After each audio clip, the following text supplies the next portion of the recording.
প্রিয় ভাইরা আমার, যখন হযরতে নূহ আলাইহিস সালাম আল্লাহকে বললেন, আল্লাহ জীবনে কোনোদিন নৌকা বানাই নাই, নৌকা দেখিও নাই, নৌকাটা আমি কিভাবে বানাবো আমি তো জানি না।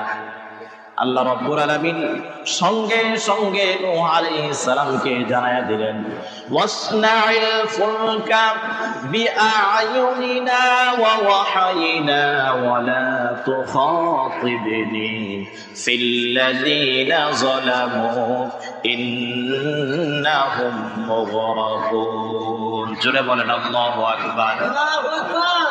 আল্লাহ রাব্বুল আলামিন হযরতে নূহ আলাইহিস সালামকে বললেন, ওগো পয়গম্বর, টেনশনের কোনো কারণ নাই, চিন্তার কোনো কারণ নাই, তুমি আমার চোখের সামনে নৌকা বানানো শুরু করে দাও।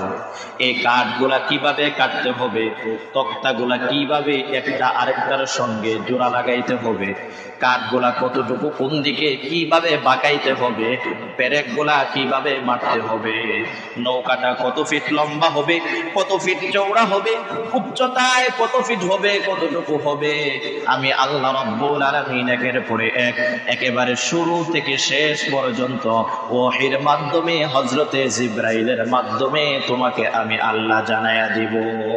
সুবহানাল্লাহ।